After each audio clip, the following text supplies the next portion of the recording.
learn to tell a story about your music and about yourself. Yes. Because that's where people suck. What's up, homies? We're bringing you a special episode today that was recently recorded for the Cruz Control Radio podcast. The host of that podcast is a home member named Alex Cruz, and we took a deep dive into all things helping our music evolve. From the very weird story of how it all got started to the biggest challenges facing creators today and how we're solving them through the nonprofit Music Hub model. If you're interested in empowering music creators in new and innovative ways, then you'll definitely get a lot out of this episode. And if you want to get dialed in with Nashville's underground hip-hop community, be sure to check out the Cruz Control Radio podcast. Peace. We got the founder of Home, Logan, in the building. What's going on, Logan? What's up, man? Ain't nothing, man. I'm just, I'm just kicking it. I appreciate you, allowing us in your space and having this conversation. I never seen you in here before. Really? I also don't come. I wasn't here a lot. I only come on like Sundays because I told you I got kids and stuff. Yeah. So I just want to jump right into it. What made you? Are you an artist or a producer yourself? Yeah. Okay. Yeah. So what is it that you do exactly outside of this? Man, at this point, I've got my fingers in a lot of pies, as they say. So, a big project that I'm working on outside of this is actually a health and wellness coaching business. So that's one of my big sort of side projects that I'm working on now. But I also make music. I just came from a recording session. Dope. Where I was working on a song that I wrote a long time. I haven't released anything in, probably 7 years or something like that. Mm-hmm. And I'm just getting to the point to where Home is finding its legs well enough to where I can even take a piece of headspace away from it and focus it back on creative stuff. Dope. So hopefully I can get more and more back into the music side of things. But I still play a lot, but I'm just not writing a lot with other people. I write like instrumental tunes and stuff, and every now and then I'll make some beats. But I haven't co-written a song with anybody in quite a long time. Wow. Years. So now that you're saying, basically now that Home is being able to automate itself almost at this time, now you're getting that itch back for the music? Yeah. I don't know if I would say automate it, but so much of it, because nobody's ever done anything quite like what we're doing, it was just very much a completely novel concept. And so much of it was how is this thing supposed to actually work? It's one thing to talk about an idea. It's quite another thing to deal with all the humans and everything that comes with it. Everything that comes along with having hundreds of people just use a space and running all the workshops and stuff that we do. So much of it was about the business model, and then the operations, and then the team building. And then, of course, COVID hit, and so it literally almost completely failed during COVID. And then we rebuilt it back up better, I would say. Thanks a lot to Banks. Shout out to Banks K-Mac the third. Shout out to Banks. Who really helped me operationalize things from the perspective more of an engineer producer. I started the concept thinking of it as a artist songwriter. Yeah. And thinking, man, I need studios, I need all this to get to do my thing. And not having a space where I could just go be creative and be around other creative people and all that.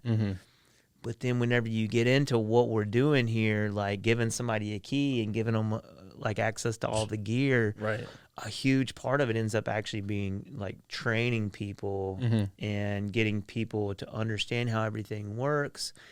And then our members essentially work for the organization as well. So now we have, a team that's dedicated to working on Home stuff all the time, but then we also have our member support team that is really helping us, actually deliver on what home can be. Right.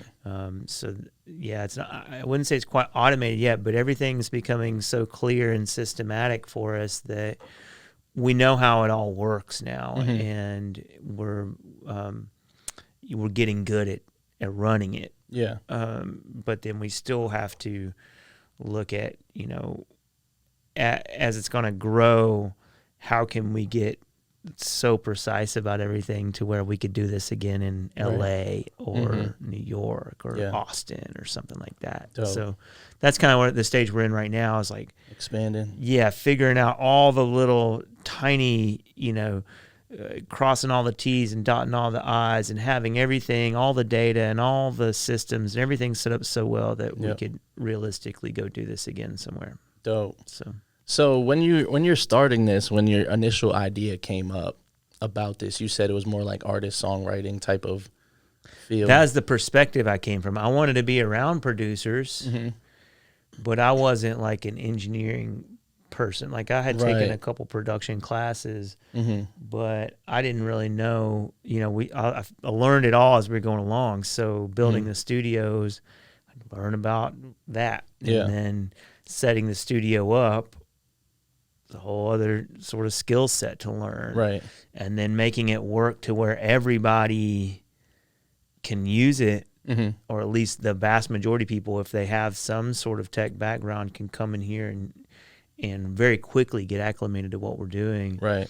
That was a whole other thing. Then, just kind of goes deeper and deeper and deeper. And what you end up with is we solved a bigger problem for audio people than we did for artists. Yeah. Just accidentally, to be honest with you. I knew it was going to be a big deal for producers to be around artists all the time. Yeah. But I wasn't thinking of it I didn't understand the complexities of recording studios to the level that I do now. And so I didn't really understand how much of it was going to be training based. Yeah.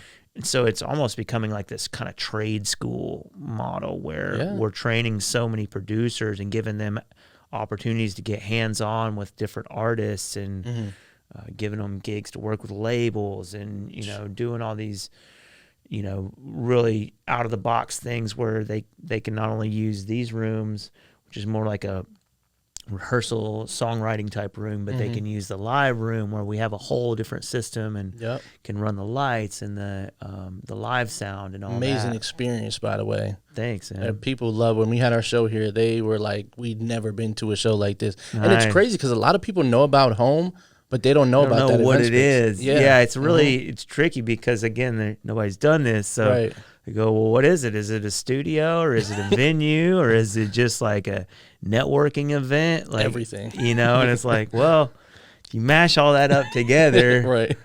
And that's the idea. So, for better or worse, that's kind of how it shook that's out. dope. Yeah, because it's literally tricky for people to get it. That's the best thing about this is that you guys integrated your website with an app, and you get these you're able to push notification to a bunch of people about these workshops and all these things that nobody really knows about. A lot of people make music, but they don't know about what they have to do in the business. Yeah. So all these workshops and opportunities, sync licensing things you guys do, like you can become, and I've seen a couple of people in here, more than a couple, become more educated on the business since they started here. And I only been here since January. Yeah. So, absolutely. and I think that is like for what is charged here for a membership and everything you get included. You don't have to do anything else. You don't have to. Yeah. You literally just compared to going to a school, right? Like think about it. I mean, I went to Belmont and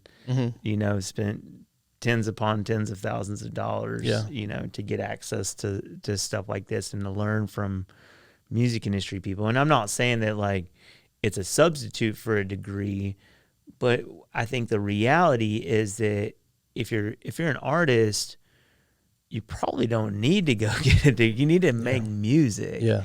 But you need to know enough of the college-y type stuff to create a strategy for yourself, right? And to build a team around what you're doing. Otherwise, you're going to be just stuck in that DIY mode forever. Yeah. And that's, really the biggest kind of part of our mission is to get people out of that mindset of like, I got to be this DIY person, just making it happen from my bedroom. Yeah. And it's like, if we can move this model out to other cities and stuff like that, then nobody will have to do that anymore. The network alone in just Nashville, imagine that network scaled being up, push notified to everyone like, hey, we're having a writing session in New York. All homies can attend. Yeah, can apply to be part of it. That would be crazy. Yeah, exactly. And eventually, like the sort of techie side of it is we even want to connect the studios to where you could be working with an artist out in LA from this studio, and because everything's remote, and COVID pushed it a lot in that direction where there's better tech for that now, like a live collaboration. But we had been thinking about that, since day one, while we put in all the live streaming cameras and all this. We were like thinking as far ahead, as we could, and looking at, now artists are expected to be content creators too. Yeah. You can't just make dope music and think that that's going to like do anything for you. You got to go create content and build a brand. And so we wanted to make it a multimedia empowered sort of vibe to where, people could really just be as creative as they want and not get limited by like the technology.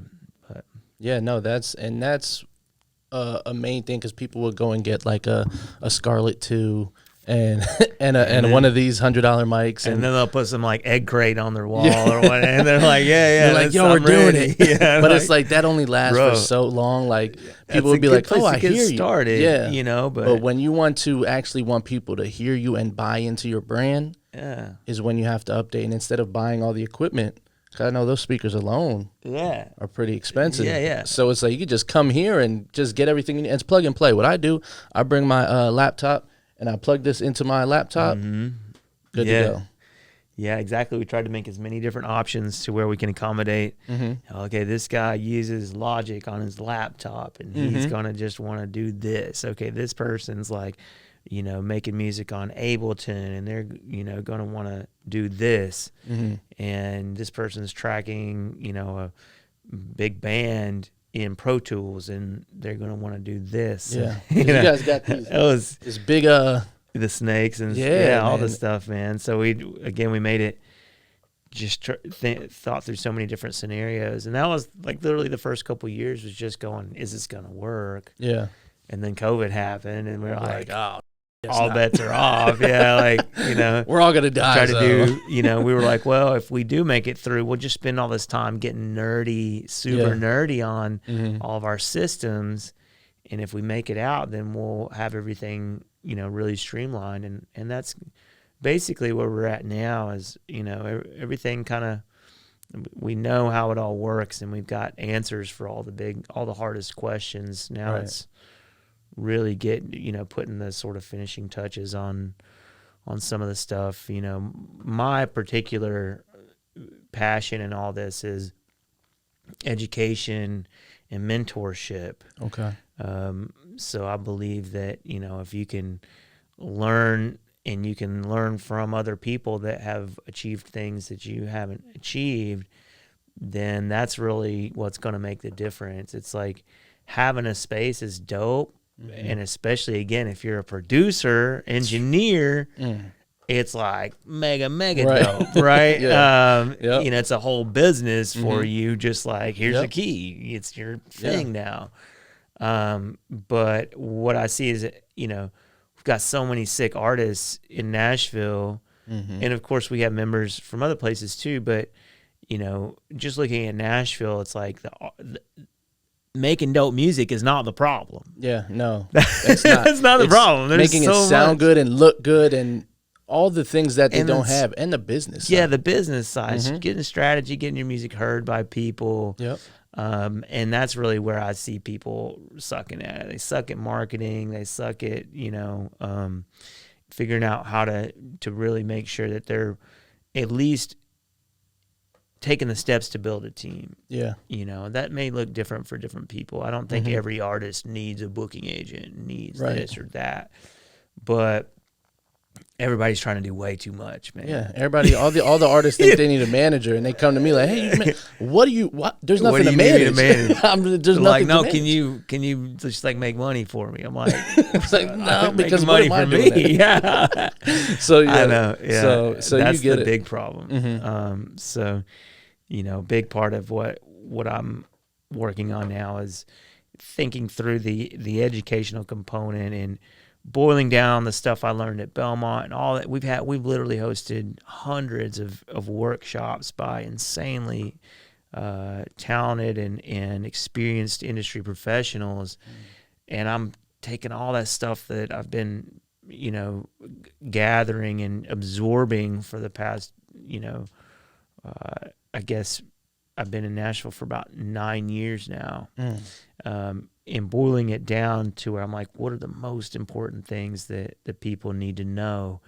And how can we simply, because it's so complicated to think through the music industry. You know, if somebody's just like, oh, I've got dope music, how can I like make it? Yeah. You know, that's such a loaded question. It's very broad. And so I'm just back in the background, just kind of chipping away at what that means and looking at setting up, you know, eventually I want it to have essentially a school component to it where, you know, we're going to call it homeschool. Oh, that's fine. We already used to do some workshops in a series called Homeschool. And then I was like, man, what we really need is like courses because a workshop is great. It's great to be able to get somebody's attention, you know, somebody to come share for 90 minutes or something like that, or a panel. And sometimes those go pretty deep, but we need a systematic way so that if somebody joins, they've got the talent, but they're literally starting at zero with any of the business or the production stuff. Right. That we can just go, okay, start with this course. Okay, go to this course now. Go to that course now. Go to this course. Okay, now you're ready to actually build a business. Right. Like, you know, so I just started getting like back into fitness and stuff like that. Good. And there's some of these guides where you go and you sign up and they say like your body type, your weight, your thing. Like that's something like what you could do for your artists here is like, okay, are you intermediate? Are you, and then that course will go to them. Exactly. Yeah. Where we can rank them on different things as they come in and then get them directed to the right resource. Right. To where, you know, it's like, it's just more comprehensive and systematic for each, you know, we're ready to really serve people here in Nashville who already know what they're doing and they already have the chops and they're like, I'm raring to go. I need the resources. Right. And we've got the resources. But what we get a lot of times is people that aren't ready to harness the resources. Okay, here's your key, and here's all this dope stuff, and here, all this information, and they just get overwhelmed. Right. So to give people a, you know, oh, you just need to take the social media marketing class. Start there. Yeah. And, you know, that's huge. If you can complete that course, that will actually make a significant difference in what you're doing. Right. Versus, you know, coming to the pitch meetings and you don't have any kind of marketing going on for yourself, or, you know, or you only got the MP3 file, you got no track out. Yeah, that too. Mm-hmm. You know, the soft skills of like understanding how to pitch your music, how to host it in a catalog and make it available for you know, industry people and stuff like that. You know, it just goes on and on and on. Yeah. The stuff that everybody needs to know. What's your thoughts on music libraries? I think they're great. I don't think that that's what most people want. Most people, you know, they're like, oh, if I could get my music in a library, yeah, you might make a little bit of money, but what you really want is a champion. That's what everybody wants. They want somebody that really believes in them and what they're doing, right? To go out and really knock down the doors, you know. And so if that's in the world of sync, what you really want is somebody who wants you, or at least the song exclusively. Maybe they don't want you exclusively, but they really want that song exclusively because they want to go work that song. Libraries, especially when your music's in multiple different libraries and it's just kind of like there and it's tagged, and if you get lucky and you have a lot of stuff in there, then it can definitely add up. But to go get that movie trailer and get 6 figures off of it, that's a person that did that. It's not a library. It's not a library. Yeah. That was somebody who had a connection with the trailer houses, and they thought your song was perfect, and they convinced this other person that your song was perfect, and then that person convinced their higher up person that the song was perfect. And I'm glad you said that, because a lot of people think, getting put into these libraries, and it's not a knock on music libraries, but it's kind of like, there's millions of songs there. They can type in whatever BPM, whatever style that music you put in there, there's millions of songs in every category. So like you said, to build the connection, and you guys do hold sync classes here though, right? Yeah, we've got some different educational sync things that we do. We do a sync meetup too, to where people can come in, and it's almost like a speed dating type thing, and where you can, artists can meet producers, producers can meet other producers and writers, and other sync reps that come out sometimes for that. And then we bring in, for our pitch meetings, we have sync people come in from really, big notable companies like Secret Road and Silverside, and we've had Big Yellow Dog, we've had Concord, Wow. big name, big people in that world, Peer Music, and we'll just basically get your music played. But while we're recording this podcast, I will say to everybody out there, I hope some of the homies are listening to it, but whoever's listening to it, learn to tell a story about your music and about yourself. Yes. Because that's where people suck. And I keep writing all these like educational newsletters about how to pitch yourself and how to brand yourself, and people read them. I can tell because I can see the analytics. A lot of people read this stuff, but following through and actually working through their pitch, and then having the confidence to pitch themselves that way instead of going, oh, it's just a song I've been cooking up with my boy, and I hope you like it. And it's like, and that's it. Come on, man. You got an opportunity to stand out to a person that has those connections to get you a 6-figure sync, in a movie trailer or something. And you just tell them that it's just a thing you've been working on with your boy. Some light. It's like, I mean, if you're that good to where the music truly speaks for itself, then good for you.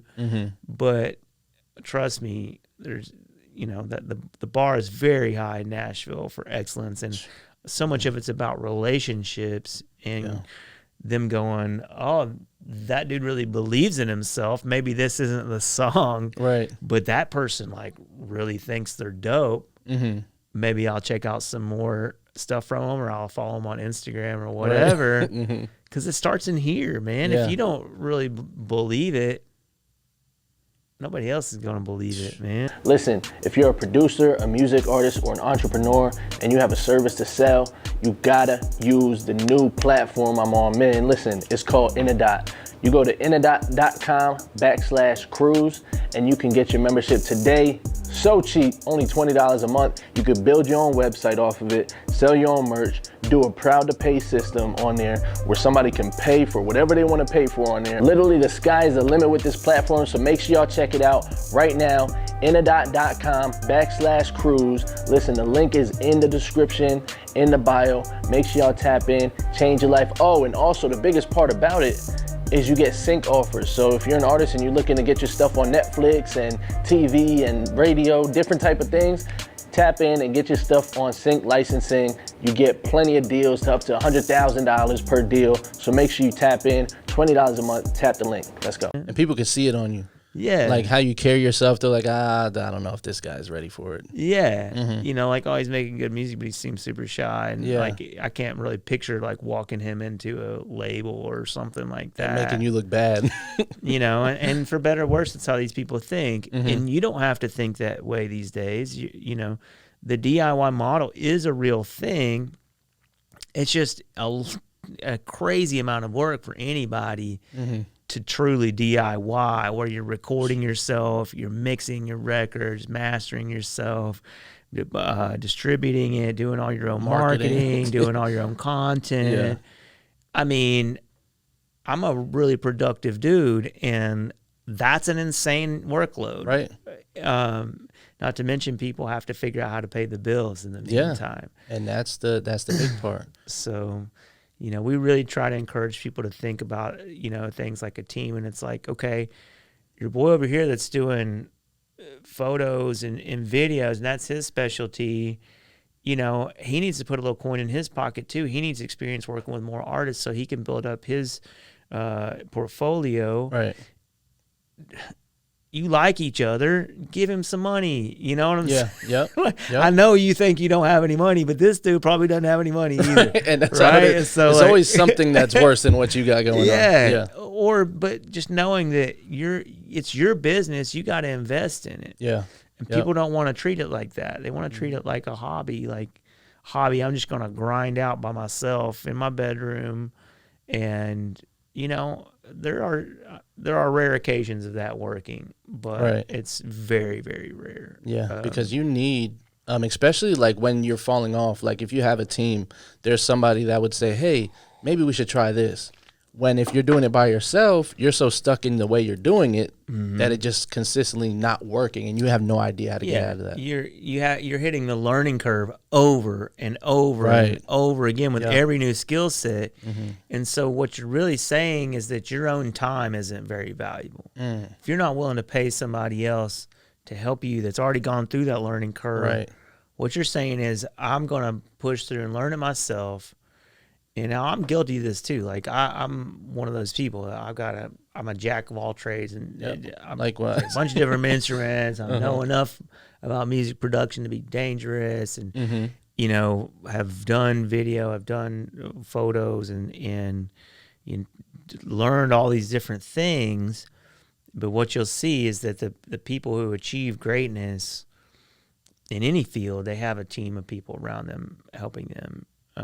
You know, there's only so far you can go without.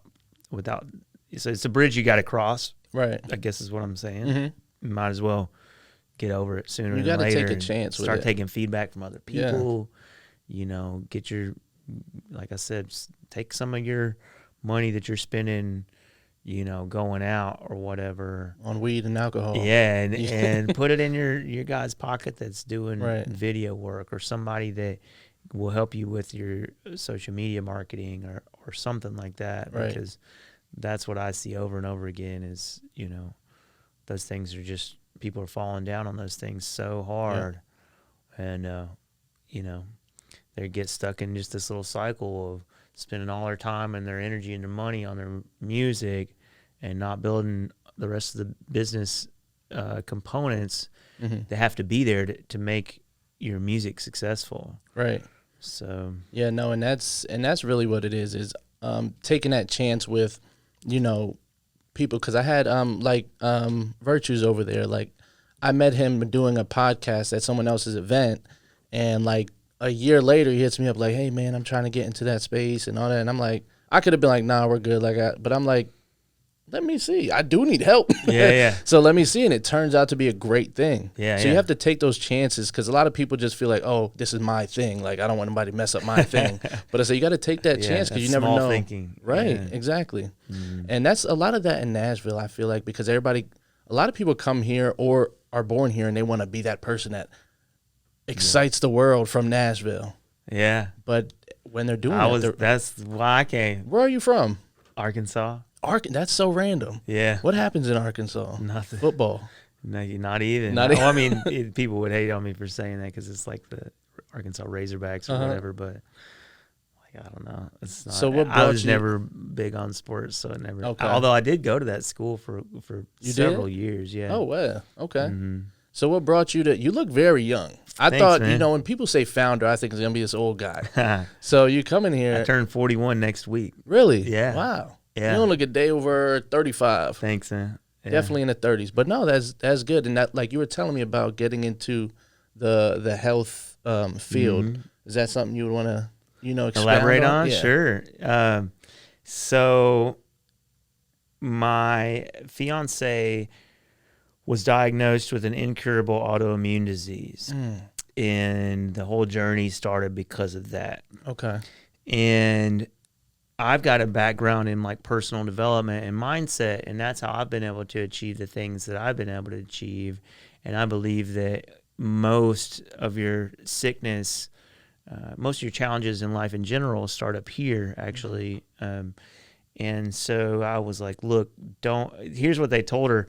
They said, we don't know which one it is. It's either MS or lupus. So MS is like multiple sclerosis.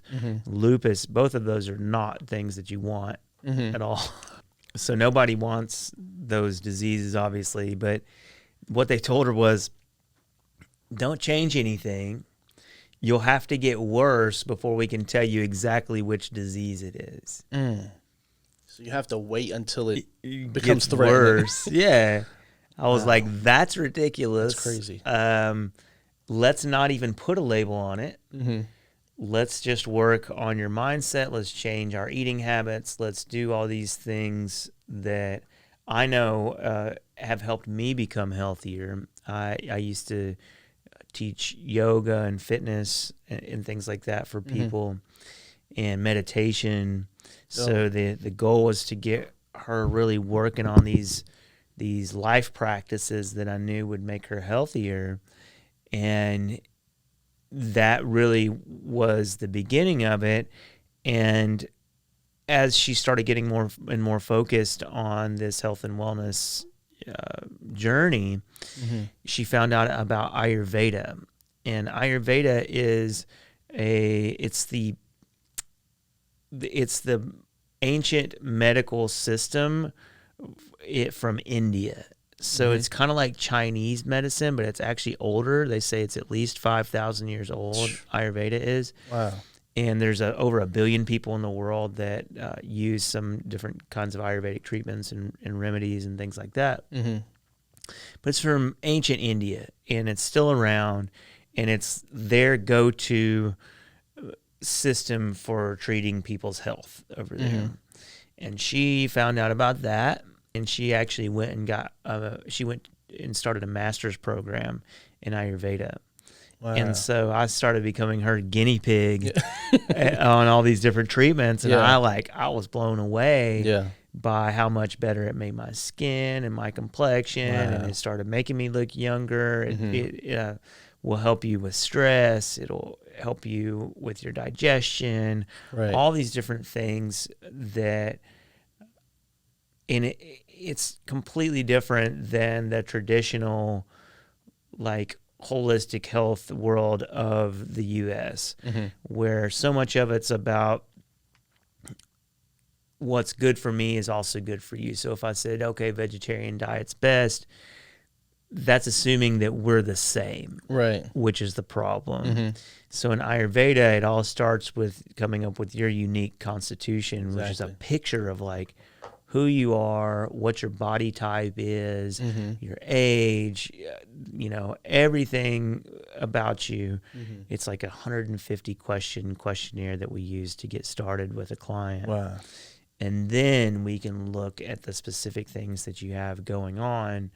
In Ayurveda, they call them imbalances, things that people would consider diseases, skin problems, digestive problems, whatever it is. It could be headaches.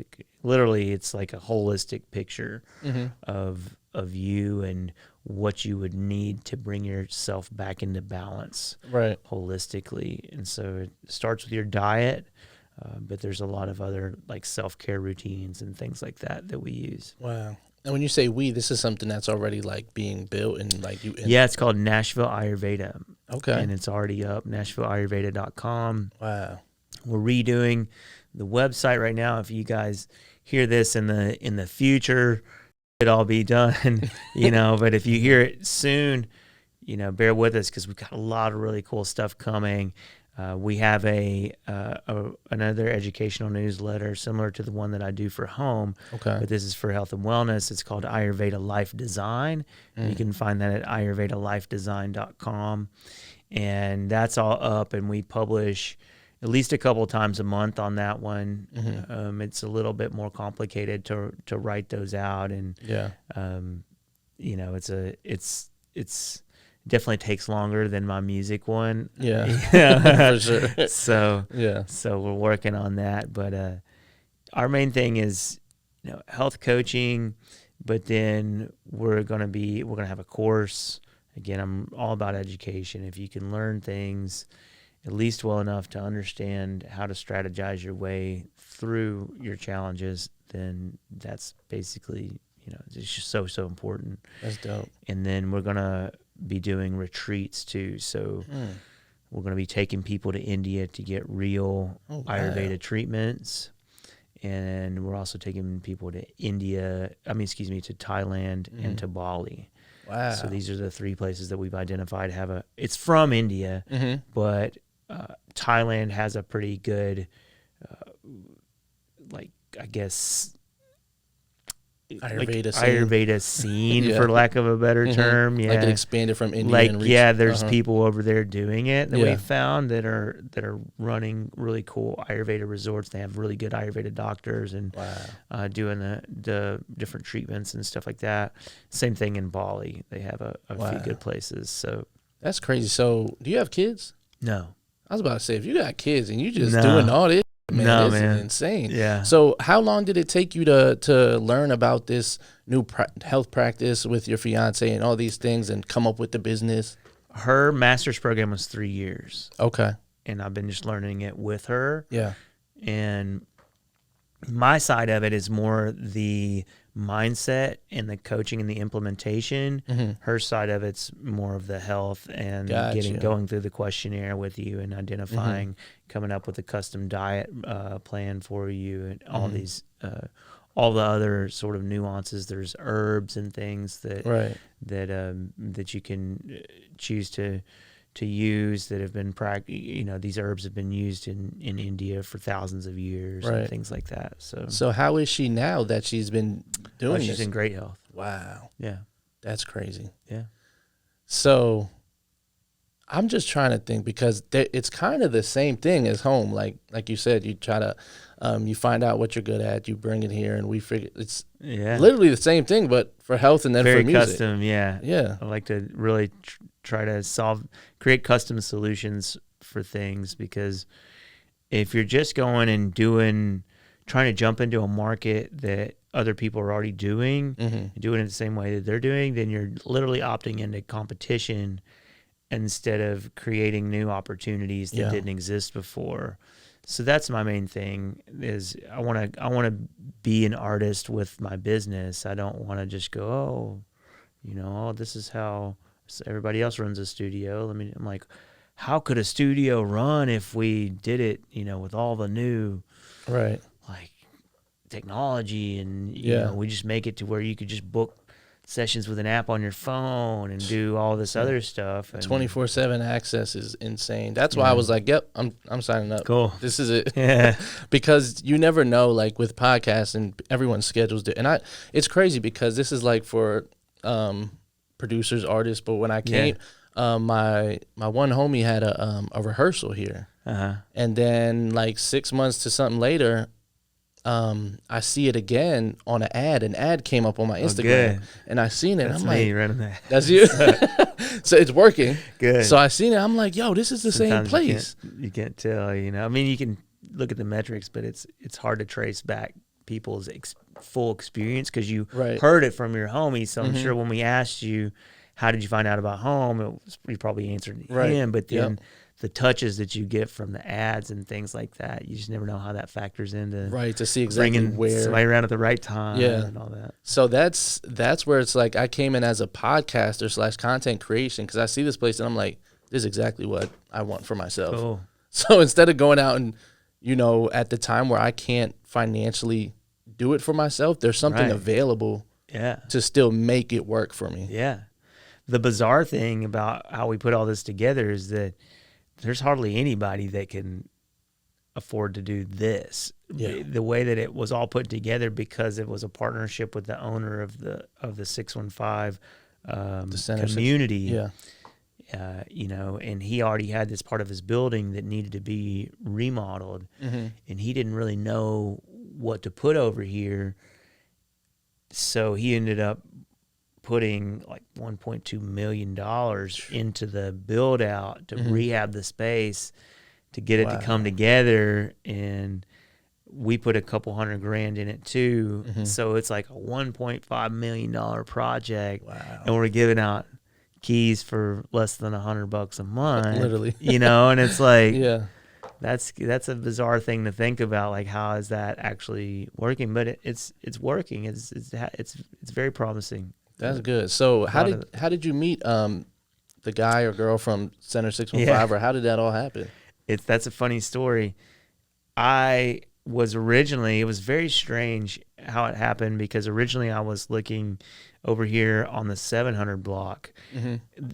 All these buildings that are over here across the street, they have lower level spaces, and a buddy of mine had this like underground venue over there, and he wanted to build on studios and stuff to it, and it had an upstairs, which ended up becoming the UPS before the tornado, and then the tornado took that whole building out over there. So I would have been in fucked. That building, actually. Wow. And the guy who owned that building originally was going along with it. He knew about the concept. It seemed like he liked it. We were trying to get a lease in place. I had already gone and borrowed a bunch of money and everything, and then it all fell through. He just was like, no, I don't want to do this. I want to find something that's more established. Wow. And that was after you got the loan and everything? Devastated, man. Yeah. Wow. I was so devastated.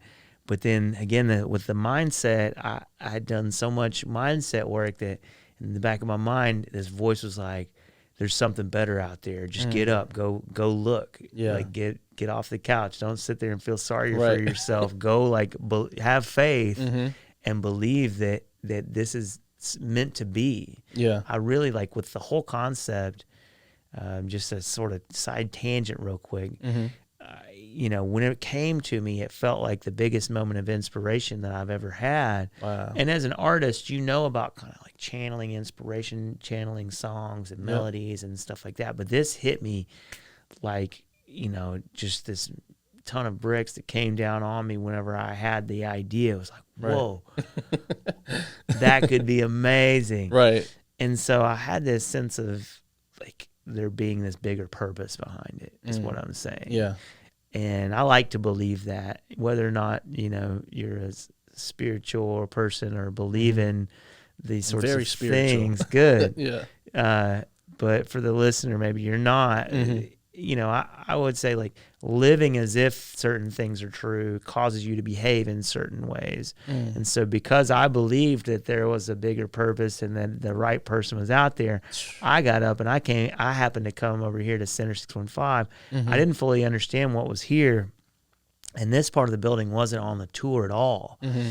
And so I was walking through the space with just one of the front desk people who was showing me some of the offices. Right. And I was getting ready to leave, and I was like, hey, can you take me to that very first one that you showed me again? Over there, kind of tucked in the corner of the building. It had an extra suite attached to it. I thought maybe I could at least start with like a songwriting room. Yeah. And just start with that and you know, build it up over time. Let me see, you know, if I could make the economics work on that. And she took me over there, and what happened when she took me over there, the owner of the building was in there working, like spackling something on the wall. Oh, wow. Strangely enough. I guess the maintenance person was like on vacation.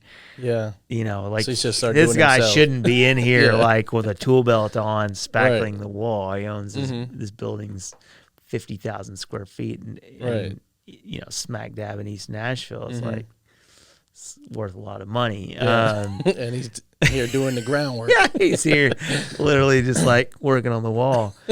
And he turns around, he's like, introduces himself. He's like, hey, I'm the owner. Wow. What are you working on? And I was like, man, it's probably not going to work here. He's like, just tell me, what are you imagining? What's the big picture? Mm-hmm. I was like, well, we need 24-hour studios, rehearsal space, co-working space. I want to have a venue inside of it where we're going to do concerts and workshops. Wow. He was like, he got it, man, just like that. Wow. He's a visionary, and his eyes lit up. He goes, nobody's doing that in Nashville? I said, I don't think anybody's doing this in the whole world, bro. Wow. And he was like, really? That sounds cool. He's like, maybe we could do it in the garage space back here. Yeah.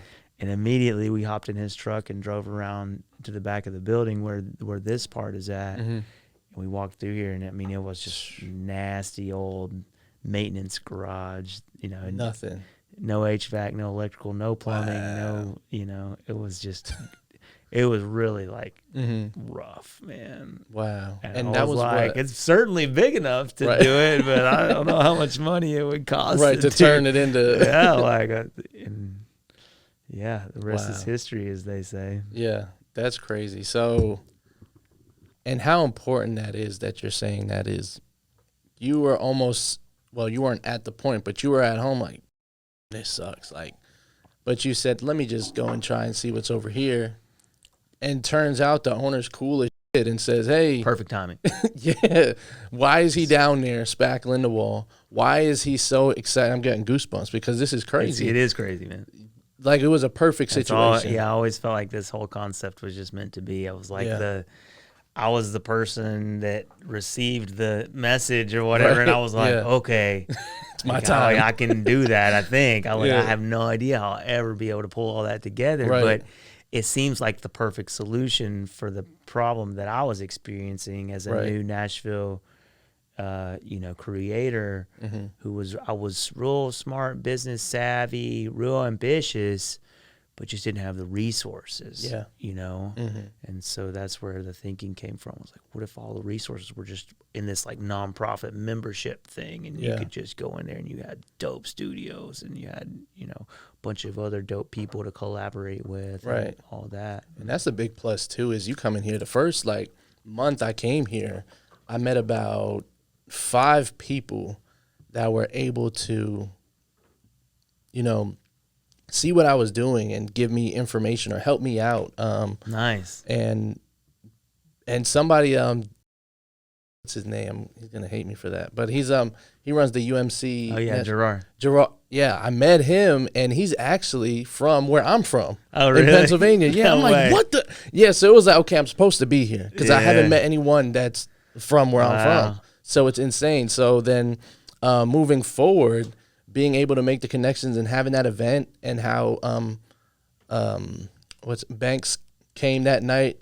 He's like, hey, we're almost at capacity. You gotta relax. I'm like, all right, we gotta shut it down. That's cool. So good for you to be able to Packed see people, and for them to say, okay, like, we like what you're doing. And they said nobody uses this space like that. Well, people do, but not very many, because it's a different cost structure, because, people see it and they get their hopes up. They're like, oh, I could just come and just throw an event and not tell anybody. I'm like, not tell anybody. How well would that work? Come on, that's a recipe for disaster. Yeah. So that was one of the big challenges. Again, I was thinking of it from that, like, I would need a performance space. I need, and I really, for our first year, man, we tried to do events just so dirt cheap. Like, I mean, you got like anything, we'll try to, but it was just, man, the amount of work that goes into helping somebody with an event that's not used to doing events is the problem. And we don't know until we see how you operate, how your crowd's going to act. Are you mindful of like cleaning up, you know, and does it feel dangerous? Sometimes we've had people just like they go crazy hard in here, where it's like, whoa, we need security, right. you know, and yeah. you know, we've had late night EDM parties that go till 6 a.m. Wow. and all these things, and you know, I love music culture so much, and I come from that world of going to live shows and festivals and parties and late nights and all that. Like at first I was just down to be the dude. I would be here. Yeah. You know, like I'm like cleaning up at the end of it. And it just wasn't sustainable, man. You know, and it's much easier if if somebody needs help running a session, that's much more predictable than going, hey, this new member is about to throw this massive party. Yeah. We have no idea what's going to happen. Here you go. Yeah. Good luck. That's why it was so insane. It was where it's like Banks was really on me about it. Like, shout out to, he was really like, looks out for this. Like, I know, literally. He's the man. He's like, hey, so it seems like it's going to be bigger than what you told. I'm like, listen, I didn't know. I didn't know, like, marketing it, how I was marketing it, people really were drawing themselves to it. Right, so man. We love to see that. So when they came handling all the, you know, like I said, all the little operational stuff is tricky. And it was when you're a good person and every person you touch and meet feels that off of you, they bring in, when they're in your space, they bring that same energy to it. So I feel like it was a positive event, and I feel like people got to understand that this is one of the best stages, show stages I've been on in Nashville. Really hard on the acoustics and the audio and everything.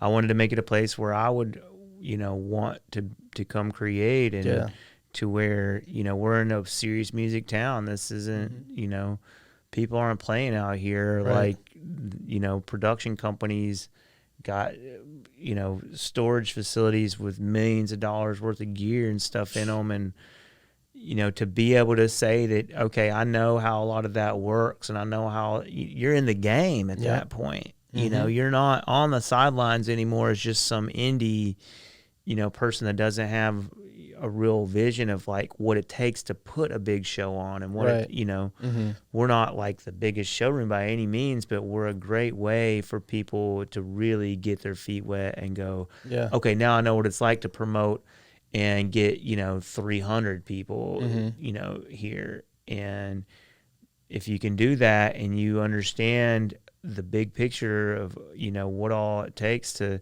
do it right with your door people and your, you know, your cleaning crew and your, you know, all your production people and your lighting and everything else, if you're going to do content around it, and it just ends up being a really big undertaking for people. And it's not the same. So I'm glad you really had a successful event, man. And it's good to see people using it like that. We want more people to use it like that. But like I said, a lot of people are, you know, they're thinking like we're a bar.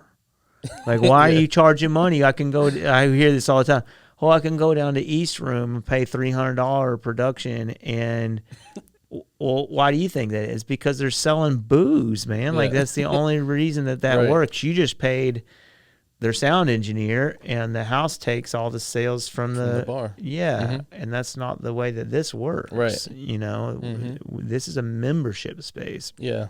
The members pay all the bills here. And so we have to figure out an equitable way for members to go like, here's how much work this represents for the staff, because you're paying the salaries of the staff. Right. You understand? So it's just a much different animal, and we have to figure out how to make it fair for everybody, instead of just like, oh yeah, you can, you know, come in here and, you know, as long as we sell a bunch of booze, then we'll book you again. Right. Yeah. Right? Which is how other places work. Yeah. You know.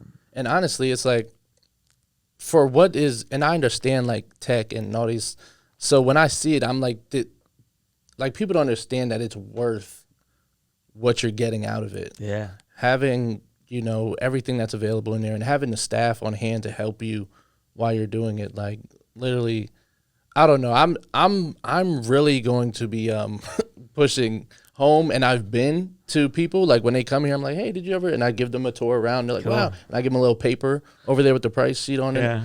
And I say, hey, like mind blown. Like, yeah, well, I didn't know that everybody this that was a comes thing. here, that's what they say. They're like, what? I never knew this was a thing. And what's great about it is the address is 615. I know, and that's funny. Crazy. That's another thing that was weird.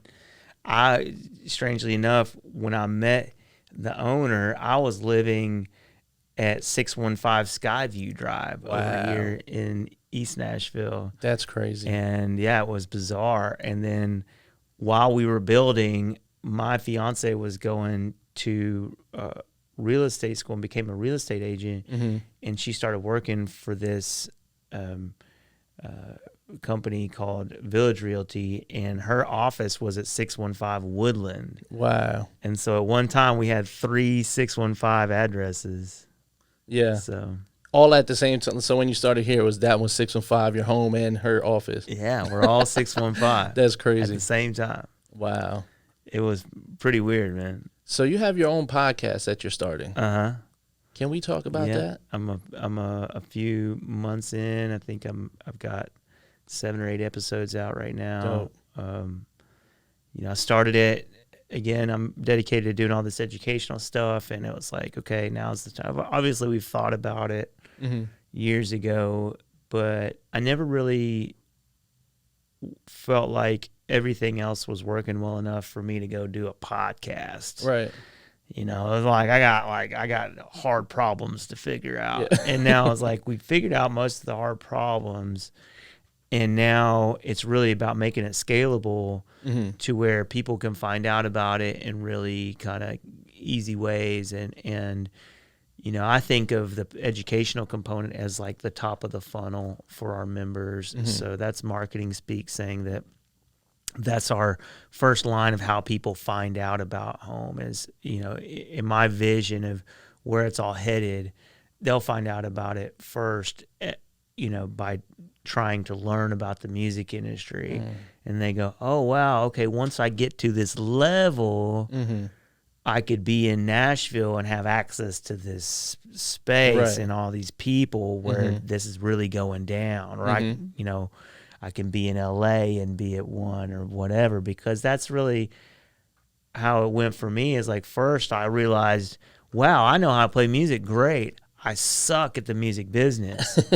Let me try to figure that out. And I got online, and that's how I found Belmont. And I was like, okay, cool. I'm going to go to a music city and I'm going to do it. So now what I picture is like person finds out about, or a person is trying to learn about the music business, finds out about us, gets a bunch of value out of that, and actually gets to where they go, okay, now I know how hard this is, that I'm like going to do it anyway. Right, exactly. Because I feel like that's the hard part too. Is like it's almost like breaking it to somebody. Sometimes people think they're like, oh man, I'm just so good at music that I'm like, I'm for sure gonna make this my business, right? Like full time. Like that's just that's like, don't show up unless you're insanely good at music, right? And then understand how incredibly hard it is to build a business in this industry that's sustainable and that won't burn you out. And then if you still want to do it, come sign up for an actual membership here, because you're going to need all these resources and you're going to need some guidance and some extra things. But like I said, we get a lot of people that join that are like, I don't know what to do. And I'm like, well, you're going to need to learn from being around people right now, because we don't have all the courses yet. And we're looking, if you hear this and you're a course creator or an educator, then definitely reach out to me, because I'm not necessarily trying to create all these things myself. I want to build a network of educators where we can be, people that are dope at digital marketing can teach that. People that are dope at production can teach that. People that are, dope at content creation or whatever can teach that. And then I can basically try to make it as streamlined as possible for people to put all the pieces together, because it is it's a very, very big thing to take on. Home is like your mind. Like you're a jack of all trades. You can come here and whatever you know how to do, you personally, you can do it in here. Yeah, totally. So yeah, that's my drum set over there. Really? Those are some of my guitars. This is wow. Yeah. So yeah. a lot of this gear is from my personal studio that I ripped down whenever I was building home. You know, so that's dope. Yeah. So now that you have everything, set up to where it's at right now in home, like you said, you're looking to expand into LA and different places. What is something, that has become the most fulfilling thing while you were building home and, with your team and everything? The most fulfilling for me is the mentorship stuff, to see the light bulb go off in somebody's mind when they go, oh, wow, that actually sounds like a good plan. I think I can go execute on that. Right. And unfortunately, half the people don't. Mm-hmm. Yeah. They're stuck in their, mode or whatever, and they're not quite ready to break out of it. And that's fine.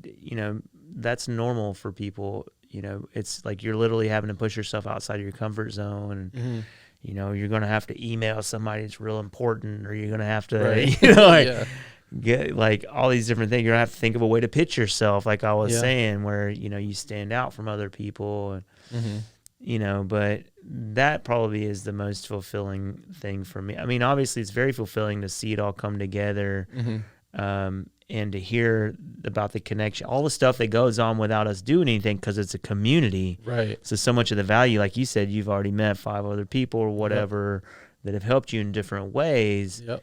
That's really what it's all about. But, we don't have eyes on every single thing that happens. So we have to wait for people we're always trying to dig testimonials out from people. And it's like, they don't, like, oh, you want me to go on camera and say, yes, that's what we want you to do. That's exactly what you want. Yeah, because it's, it's about the big vision in the long run. It's still, we just turned 6 years old, and that seems like a long time, but it's very young still. For a brand new type of organization with no real blueprint for what we're doing, it is, like you said, still pretty young. And so we really do need people out there talking about it. Yeah. So it's basically like 3 years old. Yeah, basically. Yeah. And the problem is a lot of times people want to talk about it and they don't know how to talk about it. Right. Because they go, okay, well, what is it? It's an experience. You have to come and feel it. You just got to come home, and feel right? it. Yeah. It's home. That's the whole point. But so we had to I coined the term music industry support hub, because that's what I envision the model itself being called as a support hub. So you could have a support hub for tech people. You could have a support hub for, film and TV people. You could have a support hub for music people. Yeah. And it's essentially like taking ideas from a co-working model and a business incubation model and the actual technical things that people need. So they call them maker spaces. Have you heard of this? Where, people that make, so there's one here in Nashville called Make Nashville, and they have like a welding rig in there, and they have a CNC machine where you can, do complex wood carving, and they have a 3D printer in there. All these things that you don't want to buy on your own. Mm-hmm. You could you don't have anywhere to store it, and and so you pay a membership, and you go and you use all the stuff. Wow! And so this is a model. It's called Make Nashville. Sounds very interesting. Yeah, for artistic, crafty type, construction type people who are doing real custom things. It's amazing. Yeah. And you can go over there and see a lot of the stuff that their members are making. Yeah. It's pretty cool. So the idea is coming to the collective consciousness. The idea that it makes more sense to share all this stuff than it does for you to buy it and him to buy it and me to buy it. And we all, that's how Nashville is. Everybody buys everything and puts it in their basement. Yeah. And it's like, because it felt good at the time. It's not being used, right? Yeah. Or over half the time. Yeah.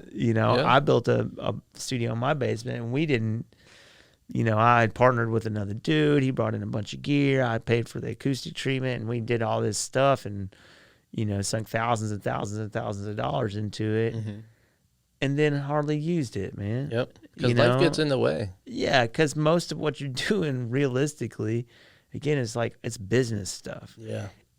Eventually you can be, if you're really the guy that's like, I'm going to have an SSL and I'm going to be just recording, Grammy award winning artists all day.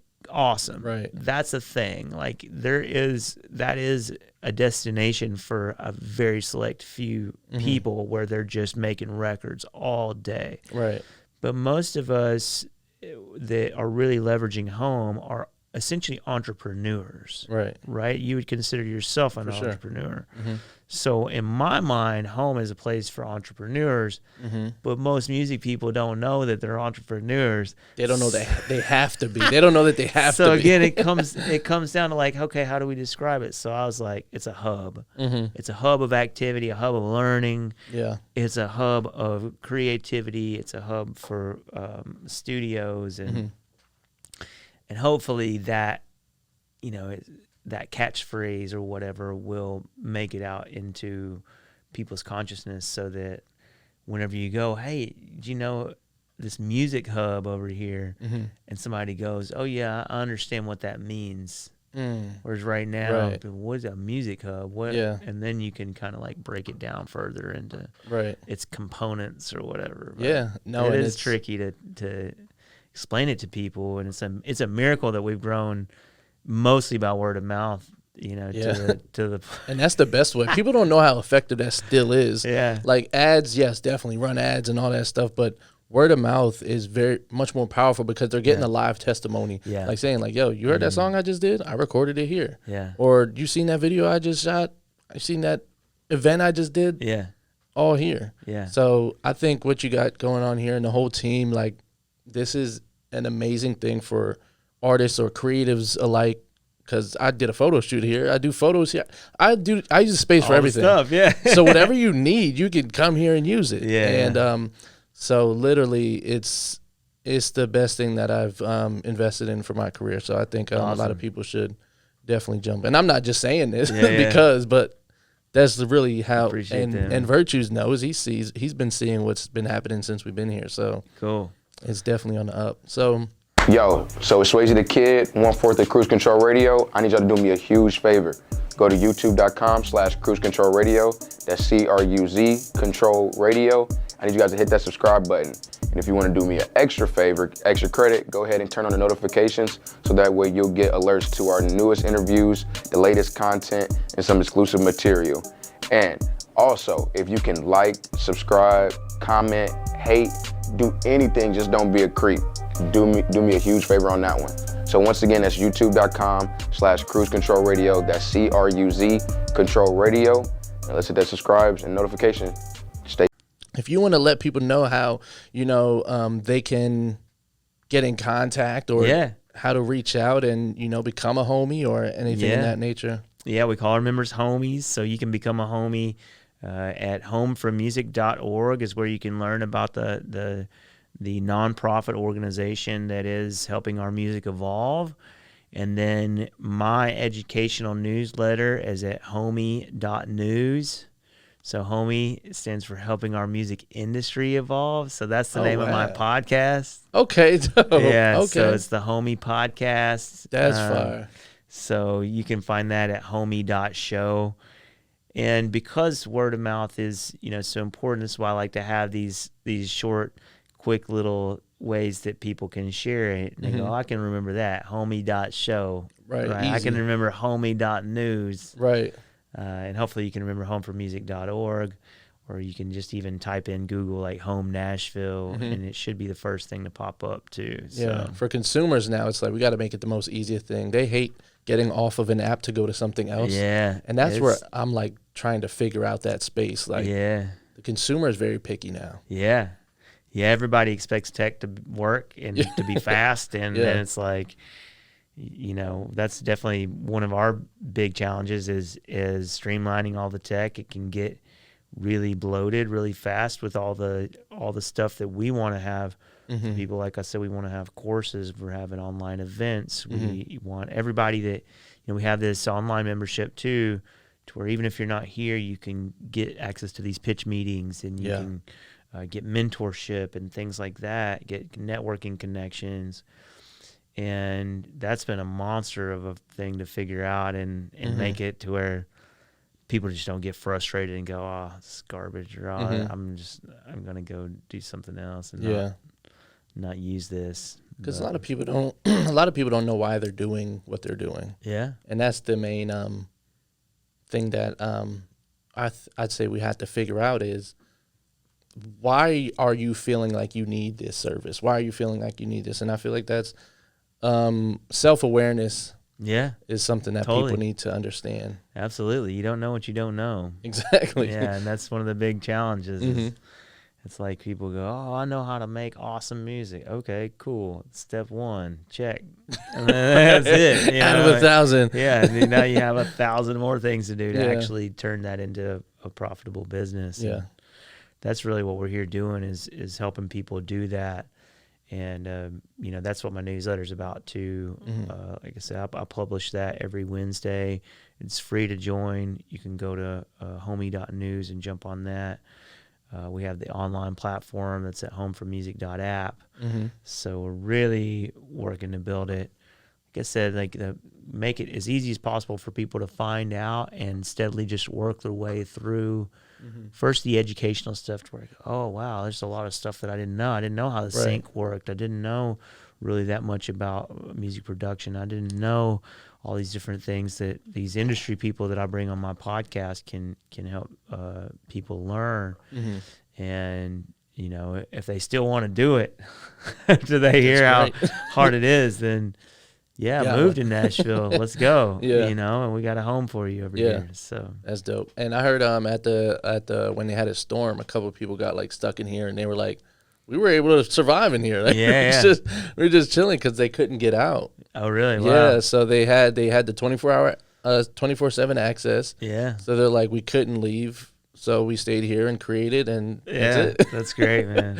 I love hearing stories like that. It's so great to for people to feel like they have a place. You started out the thing talking about how it's my space, and I don't even think about it like that anymore. I really didn't think about it from the beginning. I put so much money and care and love into it, and all my own personal gear and furniture and everything else that I did feel a sense of ownership at first, but over time I've just been able to say, look, this is home. It's your home. We want it to feel like it's your home. We want you to be able to use it like it's your home. If you have ideas of how your home could function better, let us know. We really are looking to just build a massive team of homies that believe in the concept and see how powerful it could all be if we're working together. And that's the sort of next phase for us is getting everybody on the same page about the vision and going look, this is wouldn't you like to have a home where you can just stroll in LA and be out there with your people too, and go out there and make music, or you could do interviews with artists or whatever. That's a good question. If someone has a member, I know it's something that's in the future, but if someone has a membership in Nashville, can they fly to LA and that? That's the whole point. Wow. Yeah, to where it's just a big network, and you could still have access to that space too. That's how we work. Yeah, works, right? You go to any city. I mean, they got them all around the world at this point. And we're a nonprofit, so we're not funded the same way we work is with billions of dollars of venture capital. But you look at something like the YMCA. That's another good example. How many locations of the YMCA are there? One in every city. Yeah, and so the same thing for the Chamber of Commerce is also a nonprofit. So there are examples where nonprofits have figured out ways to scale up and be everywhere that people need them. Right. And so that's really, the vision for this is yes, you could stroll in just if you got the YMCA membership, doesn't matter where you are. There's probably a Y there. You can go in, work out, meet people, pick up a ball game, whatever. Yeah. That's a perfect same example, thing because it's the same thing. Yeah. You got classes, you got trainers, you got all those kinds of things, and it's generally a positive influence type place. We're really all about that. We want people to be positive, to be oriented towards bettering themselves, towards making money, towards being a business, and that type of thinking just attracts more and more of those type of people to it. And it's also like, and I'm gonna wrap it up here. I'm sorry, I just keep trying to, but I feel like we could talk forever. Yeah. This also is a place where it helps people's like mental health. I was speaking with somebody, and he's like, outside of this, like, I don't have nothing to do, like, so I'm here most of the time, and I'm like, that's crazy. And he didn't say like there was something like he's depressed or anything, but it sounded like this is his coping space. Yeah.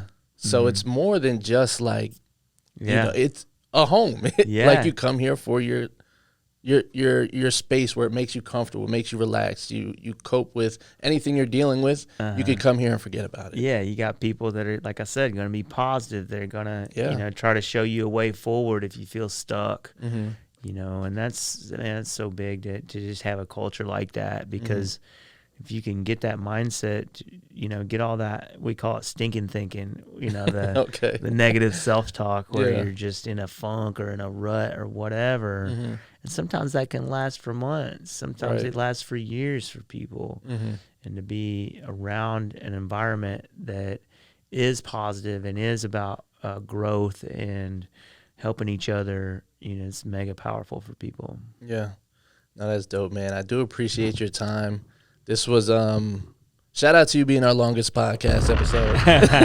Thanks, man. Because a lot of people, we get like up and coming artists, they really have nothing really to talk about, but it's like, I feel like we need a part 2. Like it's a lot to be talked about, and I think what you're doing is great. Thanks. Man. It's very selfless, and like and people can feel that when they come here. It's like your energy is spread out through the place. Thanks, man. Even if you're not here, because it makes you feel good. Yeah, like speaking to you is like, okay, I feel like I'm speaking to Banks. I feel like I'm speaking to all these other people. Like, so the energy matches everywhere in here. So definitely everyone that comes in here says the same thing, that they love it. So we're gonna make sure we get that to where they come in here and they can feel the same way, because after you come here that second time, you feel like you've been here your whole life. I come in and hey, Cruz, hey, like, oh, hey, I didn't even know you knew me. but it's so it's a dope space, and again, I love the health way, the health journey you and your fiance are on with building that.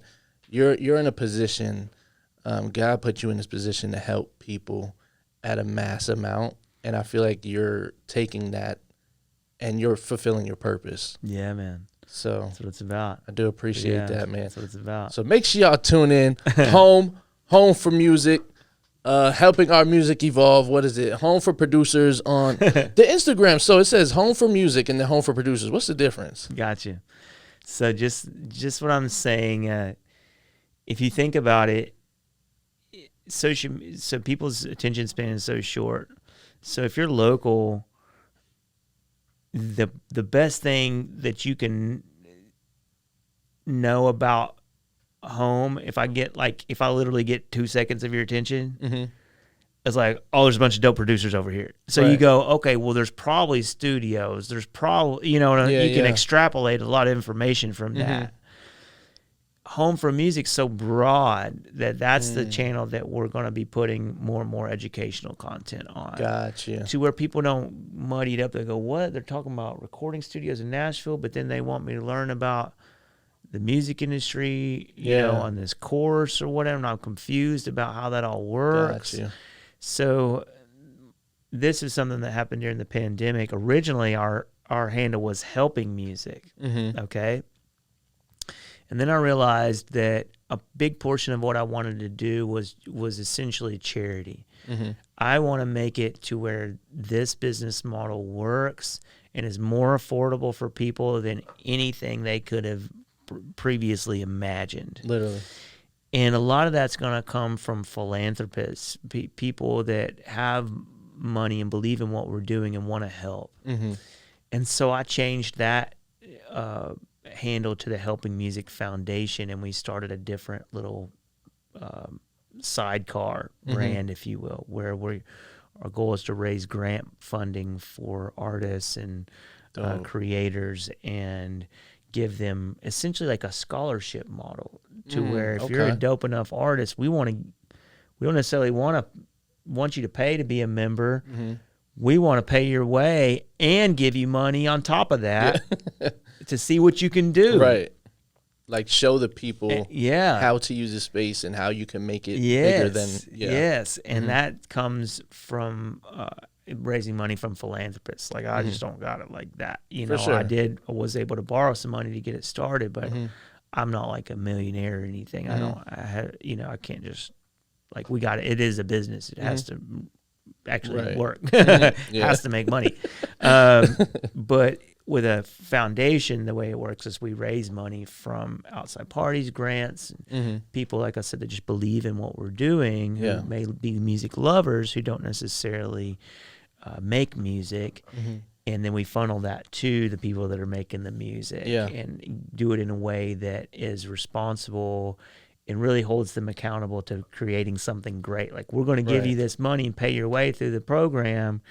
You got to make something awesome, and you got to focus on all these different things. So that was really the way that the vision skewed during the pandemic. And we realized also during the pandemic, the only people that were coming in the space were the producers at that point, because we couldn't have any of our networking events. We were doing all of our workshops online at that point. Nobody was rehearsing, right? Because nobody was touring. So literally the only people that were coming in were to come in and record or mix. And so I was like, oh, I solved a bigger problem for producers than I did for artists. Like like it was, even during the pandemic, it was something super important for the producers. Like the people that got used to having a dope space, they couldn't just go back to being in their bedroom. But the artists, because they don't necessarily need all the gear. It's nice. They want to be in a nice space. But if you have to, you can do it from your bedroom. Whereas the producers who've really outgrown their bedroom setup or their basement setup, and they really like having a commercial space where they feel that level of professionalism, it's mega important. And so I was like, okay, cool. What I'm going to do is split this off to where the umbrella brand for music industry entrepreneurship and growth and education, networking, the sort of platform brand is Home for Music. The brand for this facility and what's going on in Nashville is Home for Producers. And then the brand for the philanthropists who want to sponsor musicians, basically, is Helping Music. And which really complicates things from the marketing perspective, but it also simplifies things from the user perspective, where it focuses on one narrow piece of it. Because if we're going, look at these dope studios and stuff, who do you think that matters more to, producers or artists? Producers. Bingo. So it's Home for Producers, right? But whenever I talk about getting you in front of, dope industry professionals and helping you learn the biz and helping you get feedback from dope producers and all that, who's that one? That's the music industry. That's the big umbrella type thing where we're tying it all together as a community, not necessarily just as a space. Well, there y'all have it, man. Logan, the founder of Helping Our Music Evolve. Y'all can come out 615 Main Street. Listen, the best thing you can do for yourself is get in here and get the tour. You can hear whatever you want about it, but until you feel it and you get in here, take my money. That's what that's what I told Breeze here. I said, listen, take my money. Where do I sign up? It's all going to a good cause. We as a nonprofit, it all stays in the system, and it basically enables everybody to have good gear, to have space, to have the support that they need. And as it grows, it'll just keep getting better and better. That's the cool thing about it. It's not like a for-profit where the owner can just decide to keep more of the money. It's, the costs are somewhat more fixed, and the more money the organization makes, the better it gets for everyone. Then you got Right. multiple studios, you got better gear, you got better lights, you got, more support, and that's really where it should get interesting if Once you see this start to grow, Lord willing, it keeps growing. So. No, it will. It will keep growing just like the blue pill. Listen, make sure y'all tune in every episode. Logan got his podcast. What is it called again? Helping Our Music Industry Evolve. You can just look for the Homie Podcast or go straight to homie.show. Yes. Subscribe. So make sure y'all subscribe, tap in, a lot of knowledge. This was an interesting conversation for me because I feel like I'm on that same mindset with you. So I feel like I just wanted to keep digging your brain a little bit because it's like, okay, please, I love what you're doing here. So make sure y'all tap in to the next episode, Cruz Control Radio, here with the Logan, the founder, Logan of Home, Helping Our Music Evolve. All right, y'all, listen. Today's episode is brought to you by Home, Helping Our Music Evolve. Listen, do you make music? Are you looking for a place where you can perfect your sound, learn about the biz, and get heard by industry professionals? Listen, man, ever dream of having your own pro studio space where you can create anytime you want, 24/7, without breaking the bank? Listen, if so, you can check out Home, Helping Our Music Evolve. It's Nashville's only 24/7 music hub, and it's a game-changing opportunity for you to grow your career alongside other ambitious and talented homies. Join Home today to gain access to beautiful, state-of-the-art studios, rehearsal space, co-working, and recreation areas, man. Listen, this is where we do our podcast, and it is perfect. But listen, y'all, it's not just about the space. Home membership comes packed with perks, not them ones you be on. But listen,